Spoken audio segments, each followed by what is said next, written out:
Welcome to the Advanced Freelancing Podcast. Every week, you'll hear strategies for building your online service-based business your way.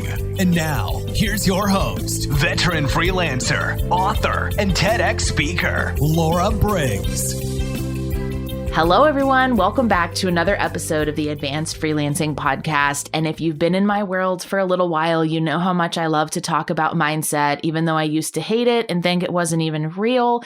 It is totally real. So we're going to chat a little bit about mindset, up-leveling, imposter syndrome. You're also going to learn about what it's like to be a Facebook ads manager and get some tips and tricks there. My guest today is Ashley Monk. Welcome to the show. Can you tell us a little bit about you, what services you offer, and how you got into freelancing? Thank you so much, Laura. Oh my goodness. So great to be here with you. I am a wife, a dog mom, and now newly expecting mom, which is crazy. And I have two aspects of my business. I own an agency, and then I also am a marketing coach for aspiring local business owners pivoting to the online world. And it is kind of funny. I like to joke and say that I started becoming a freelancer by accident. I originally worked in mega church world for a while. Transitioned when I got married to working in sales for a property management company. And the long story short is I needed to generate leads for my quota, needed to figure out a fast way to be able to fill my pipeline. Hello, Facebook ads. Started testing them with another passion project that I had in the church world. It failed, but you know what? I realized I was really good at marketing and advertising. And so I accidentally started my company, and here we are today. Oh, that's awesome. I think a lot of people have these like unique entry points into freelancing. And I think that's what makes it so real and so passionate for them, because they're just like, hey, I found this thing that I really love doing and I want to do it. How did you make that connection to Facebook ads specifically? That's one of those things that's really only been a thing for the last couple of years. So how did you get into that type of role? That's a great question. It's honestly, I feel like just I think a lot of people before they begin freelancing, and one of the biggest hesitations freelancers have is they think that their business has to be a linear journey. And it just is not. It couldn't be further from the truth. And so really, just like anything else in business, I kind of fell into it. I began as a social media manager because there was a need. I filled it. I was good at it, and began subcontracting for agencies, but knew that I wanted to incorporate. I didn't know that it was going to be advertising at the time, but the biggest pushback that I got from clients as a social media manager was they would eventually terminate the service because they wouldn't see the ROI. I would just be beating my head against the wall because one, creating content, as all of us know, takes so much time. And then two, you can't really, of course, you can show the engagement and you can show other factors and other metrics that prove and validate the success of what you're doing. But unless the client sees a direct correlation to the amount of leads coming in, they tend to just be frustrated. And so I was just so sick and tired of creating amazing content, doing everything I could, and the client wouldn't be doing other advertising on their end to elevate the service. And so that was when I started experimenting on my own Facebook ads. I had heard all the incredible things that people talk about on how Facebook ads can work. And I just said, you know what? I'm going to test this on myself. I'm going to test running ads for, at the time I was working on selling Bible studies for different ministry leaders. And I was like, I'm just going to test this here.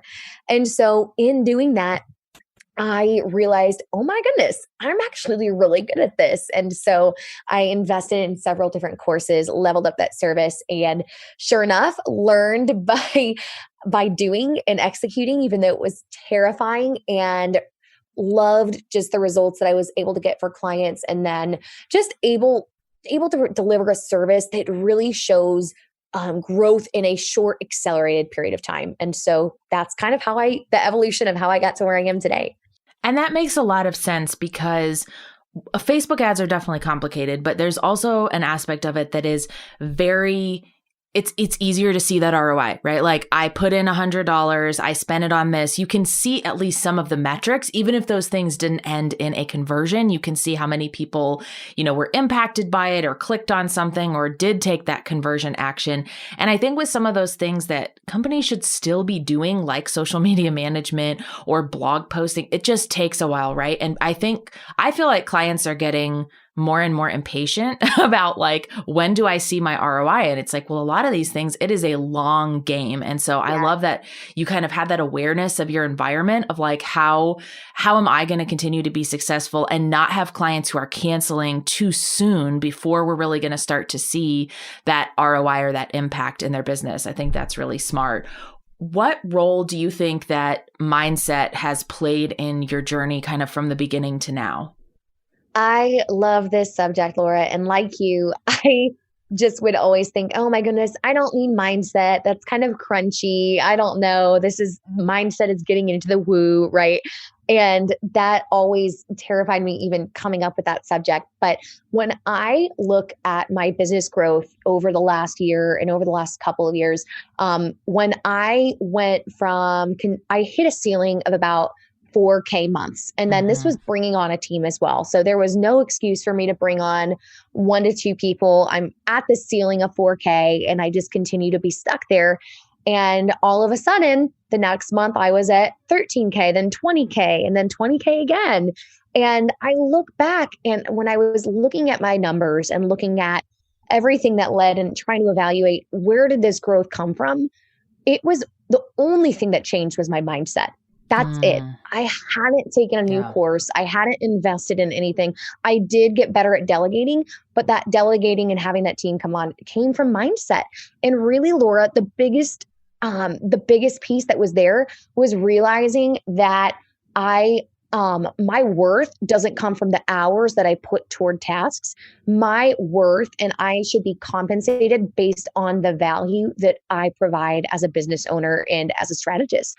And so once I kind of I've heard it called like kind of that swagger, but once you realize your own potential and how capable and how competent you really are, I really believe that shines through in every discovery call and every connection that you have with clients. And so the only thing that changed was my mindset of knowing that I was worth that, being able to turn away clients as a result that I didn't want to work with, and charging accordingly. And that attributed to all of that growth.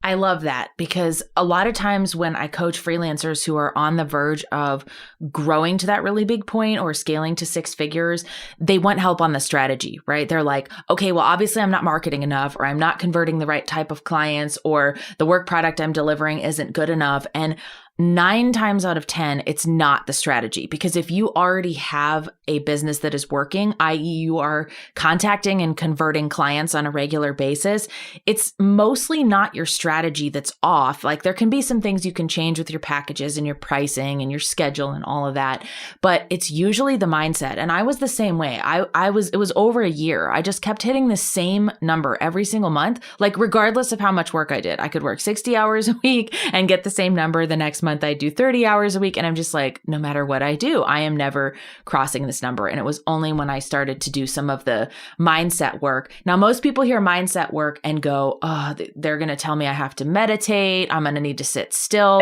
What is your version of mindset work? Oh my goodness. I love it. That's so funny. Honestly, I had a coach that had me read a book called The Big Leap, and I recommend it to so many of my clients, especially my coaching clients. And it is a fantastic read. And for me, the mindset work hasn't been, I do personally, now that I've kind of understood and kind of gone through this, better understanding of, okay, what does this mean? How can I incorporate these principles in my life? I do meditate personally, but I did not start out that way. I was like, I don't know. that seems a little out there at the time from the place I was coming from. But for me, it has been one, recognizing that I had a ton of negative headspace and negative thoughts that were coming through my mind that I didn't even realize. And really for me, it was a transition to not necessarily think positive, right? Or have this go through all these affirmations and do all this crazy stuff. My original goal in kind of challenging those beliefs was just not to think negative. And so I didn't do anything radical at first. I didn't do anything crazy. I just would really try to be intentional to stop negative thoughts about myself and my business right in their tracks and reframe them into, instead of saying something, for example, like, I could never make that much money, I just can't do it, I would kind of reframe that to, okay, this seems like a lot of money. Even though I haven't made $20,000 in revenue right now, doesn't mean that I can't do it later. And I have all the skills to be able to do that. And so it was just really taking some of those thoughts and just being aware that they existed in the first place and learning how to kind of address them. And then the next phase for me was identifying the stories and the limiting beliefs that I had just, again, not even recognize that were there for so long. One of those for me that rang true time and time again was just thinking that I'm not worth it. Why should I make money? How do I even deserve money? And just not only recognizing those and not even solving them, but just understanding first and foremost that they exist and that they are there, but then going through and saying, okay, why are these here? Like, I just need to be able to understand the story so that I can decide whether or not that it's true. That is really, really powerful. You have to know that even if you think you don't have any mindset issues, you definitely do. And they might not be at the forefront yet, or you might not realize that they are why you are doing things a particular way. But there is a reason, like with my second book coming out so soon, chapter 2 is mindset. Like that's the whole chapter and I fought for it to be chapter 2 after the introduction, because none of the other stuff would work to scale your business to the 6-figure level if you didn't have the mindset locked down, if you didn't have the limiting beliefs that you knew were an issue that you were working to call out. So I think that's really important for people to understand, is that the cool thing about mindset too is like, it doesn't have to cost you anything to do it. It's different than being like, oh, I don't have a good CPA, so now I have to go out and find a CPA and pay for a CPA and like spend my time vetting different people. Mindset work really is an investment of your time and energy, but it can pay off so much more than doing some of those strategy related things when you know about it. Was there a time that you felt like you hit imposter syndrome? This is a big one for me. So I'm always curious for like other people. Well, first of all, I guess maybe we should define what in your mind is imposter syndrome, and have you ever encountered that? That's a great question. I would say that, well, first and foremost, yes, I have encountered it. And how I would define imposter syndrome would just be this concept of almost saying, who am I to be here? Like, I don't deserve this. Like, what do I know? I have a degree in Bible, and here I am competing with different marketers and ad strategists that have been in the game and have all of these degrees and all of these credentials. And I'm just a girl from middle of nowhere, Indiana, that got her start by watching YouTube tutorials, right? That was one of the stories that I told myself. Yeah. So I would say that imposter syndrome is just this concept of almost comparing ourselves to other people and thinking that I don't belong here. I don't really belong. So to answer your question, absolutely. I hate using cliches, but the one that I've heard that I think does go hand in hand with imposter syndrome is new level, new devil. And it sounds cheesy. It sounds cliche, but what I have found in my journey, at least, and this again, may be different for each person, is every time I hit a new milestone, and the Big Leap, the book that I referenced earlier, mentions it and references it as an upper limit. That's almost kind of what I would compare it to. Every time we surpass a level in our business or even our lives that is beyond that internal thermostat of our comfort zone, I find, for me anyway, that imposter syndrome sets in. And I have to work very, very hard to try to fight that and challenge that to move forward. Hey, if you're listening to this episode, then the 6-Figure Freelancer book is available for pre-order. The book drops on October 20th, 2020, but you can pre-order the book now and get 4 special bonuses that no one else will have access to. Visit www.sixfigurefreelancebook.com to discover how you can pre-order and send in your receipt to get special bonuses that will be revealed to you and sent to your email inbox on October 1st, 2020. This is in addition to the 17 worksheets and exercises that come for everyone who buys the book. And trust me, you're going to want these bonuses: tips on branding, pricing, sales calls, and so much more. Yeah. And I find that it's sneaks up on you at the weirdest times. Like for me, it's not when I'm at the beginning of the process, like trying to do a thing. It's normally like 5 seconds before that whole process is finished, right? So like writing a book, there were so many parts in that process where I had to pitch an agent, and then I had to sign a contract with an agent, and then that had to go to traditional publishers, and we had to navigate that contract. None of those things really bothered me. And I guess maybe because it didn't feel like it was really real, but like the 2 weeks before my first book dropped, I was like, oh my gosh, what if this is the worst book ever? And who am I to have written this? And what if this gets bad reviews? And I just kind of like froze. And I think part of that was because I wasn't expecting it to hit then. I had already done like 5 months of marketing and like all of the prep work of researching and writing and editing it. And so I think that's valuable to recognize that sometimes the imposter syndrome thing just hits you at weird times. Like maybe you've worked really hard for a particular goal, and then all of a sudden you achieved it and you feel it like right before you achieve it, or even right after you achieve it, like, I don't belong in this crowd. Are there kinds of like exercises or things that you can do? I know one of the things that I recommend to the students that I coach is to look back on some of their past testimonials, to create an evidence list of all the great things other people have said about them. That can kind of help you get out of a negative headspace. Is there anything that you think is really powerful to do to break out of imposter syndrome? Oh my goodness. First and foremost, you hit the nail on the head when you mentioned when imposter syndrome hits. And I wanted to rewind for a second because I do also experience that when I'm on the verge, when I'm either right on the cusp of finishing a huge project or right after. Mm-hmm. And I think it has a lot to do with self-sabotage. We bring ourselves down a few notches because when that imposter syndrome sets in, we start to believe, well, man, maybe I don't deserve this, or man, maybe they should have that. And so I agree wholeheartedly. I know that's for me is when personally I experience it. And so to combat that, yes, I continue time and time again to try to put practices in place. And like you said, finding evidence, I think is huge.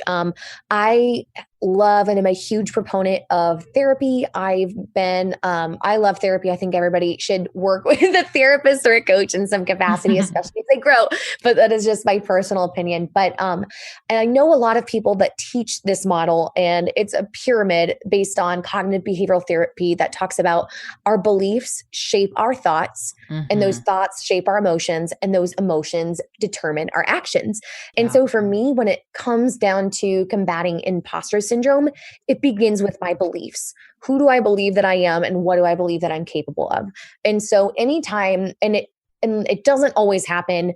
I wish that it happened this way, right? But I wish that every time I had an imposter moment where I didn't feel like I was capable of something, that I would be able to recognize that and be like, okay, Ashley, no, you believe this and that about yourself. But usually it takes a few days, or it takes some time for me to, even now, there are times in my life that I look back and I was like, oh, I did that because I believe this. But when I set into those moments, let's just use a huge ad contract that I got with a dream client. I remembered that I just started to feel sick. That's usually a tell for me. I feel sick. I get upset, and I just kind of shut down and get frustrated because I try to make it right because I don't think that I deserve it by bringing myself down. And so I have to evaluate, okay, Ashley, why do you believe that? Like, what about this situation makes me think that I'm not worth this? Then I'll trace that back to, okay, because I think that, and whatever that belief, true or false, let's talk about those thoughts that are there. So what am I thinking about? What thoughts are aiding that belief? And how do those thoughts make me feel? And what are the actions that I've taken that maybe I don't want to take in the future? And so I almost work. And sometimes too, it's easier for me to trace back to those actions. So let's say I get upset about something and I shut down for an evening and I'm just exhausted and I just want to kind of completely be done. I'll kind of think back and trace that action and work backwards and say, okay, that action, well, I think I did that because I was just feeling really, really tired and burnt out. And maybe I was tired and burnt out because I was thinking that this was just so much work. And I believed that I wasn't getting paid enough. And so then it'll help me work backwards so that I can adjust those beliefs. So again, it's not a perfect process or a linear process, but being able to trace that back helps me quite a bit. That's such powerful advice. And I know that for someone who may be listening for the first time, thinking about this concept of limiting beliefs or the kind of unconscious reasons, essentially, that we are sabotaging ourselves, it can really surprise you what that comes down to. I mean, I know when I spent a lot of time thinking about, okay, why did I burn out 2 weeks before the book launch? Like, it wasn't at any point during the previous year when I was doing all these things to get the book in place and write it. What was it about that I like specifically chose to shut down and just feel like I'm not doing anything else for this launch, even though it's 2 weeks away? For me, when I dug into that, like, the reason that you think you did something, like you might on the surface be like, oh, I'm burned out. For me, what actually happened was such a weird like mindset thing. I wanted to control the reason for potential failure so that if it failed, I could be like, well, that's probably because I didn't do anything the last 2 weeks. So I felt like there was a sense of control I had over purposefully shutting down and disconnecting during that period. And that really caught me off guard because I didn't realize that's why I did that. But it was the mindset work that helped me know, okay, that's something I have a likelihood to do. And it really helped me prepare for future projects that were very similar so that I didn't back myself into that same corner again. So mindset is really, really key. Let's pivot a little bit and talk about life as a Facebook ads manager. It's a relatively new thing. It requires some technical knowledge. You also have to have that creative side of your brain too for things like the copywriting and the imaging. What would you say are the 3 most important things that an aspiring Facebook ads manager should know when they're first getting started? That's a great question. And it's so fascinating to me too, because as this industry continues to evolve, there are a lot of different people and different personalities in this role. And I love it. And so there's not really a right or wrong way to be a Facebook ads manager, which is great because like you said, it encompasses so many different types of skills. So I would say first and foremost would be number 1, recognizing what needs to go into really creating being a successful ads manager. So or starting a successful ads company. So for example, getting conversions for clients, being able to identify trends in the space and changes so that you can adapt. And finally, having a passion for it. So I feel like those are kind of the key foundational aspects that need to be in place before pursuing the industry. And then when it comes to a knowledge standpoint, Personally, I think the most 3 critical components of advertising are going to be your targeting, your creative, and then the overall strategy. Most people, I find, or at least in my experience, are really good at one of those things, and then the other ones are a little bit more supplementary. And so I always say stick to your zone of genius and figure out what you're good at very, very early on. Because in the beginning, and some ads managers choose to stay as solopreneurs, which is great. I did opt to go the route to eventually grow into an agency. And so for me, it was identifying and knowing very, very quickly that I excel in strategy. When it comes to graphics and when it comes to copy and other creative elements, I can do them.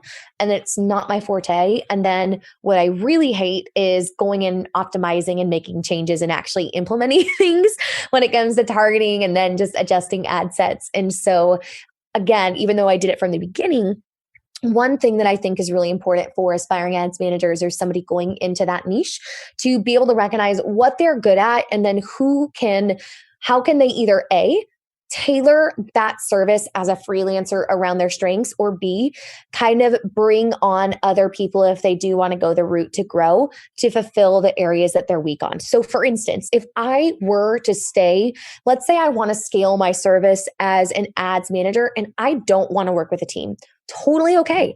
If it were me personally, I would stay in the route of not running campaigns for people, but I would only be setting them up. And so if I were to scale that service, I would label myself an ad strategist. I would sell more intensives, VIP days, and give people strategy to set up campaigns. And I would go in there and set them up one time, but I would stay in a project role, whereas I probably wouldn't want to, as a solopreneur, stay in kind of a maintenance role or a management role, just because it's not what I'm good at. But because I went the agency route, I learned very, very quickly what my systems and procedures would be. And I was able to plug other people that excel in those areas and are so much better at them than me into that, so that I can go in, create the strategy, hand tailor it for the client, and then equip the team to go in and help me implement the rest. And here's why that is so smart, because a lot of times we see one part of the process as being the one that we don't want to do. And so we're like, well, I don't want to add that service on because I don't want to do that particular thing. And like, when I pivoted into doing book marketing services, I was fine with doing the whole process for myself. But for other people, I was just like, you know, what I really want to do is like the research part of it and the writing of the pitch and like making their actual marketing plan for them. I don't always want to be the one that implements every single aspect of that marketing plan. And so no matter what service you're thinking about, you don't have to do all of it. You can choose to not include certain services, or like Ashley did, you can decide, how do we pivot around that? How do I hire other people to help me with that thing? I know a common one for ads managers.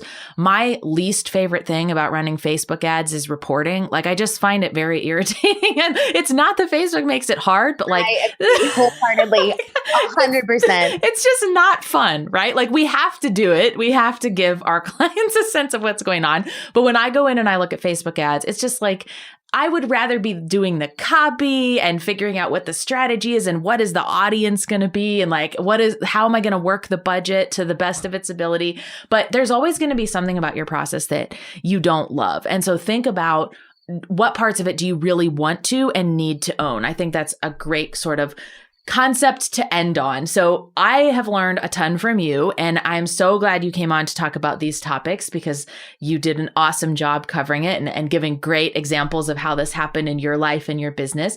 Where can listeners go to learn a little bit more about you?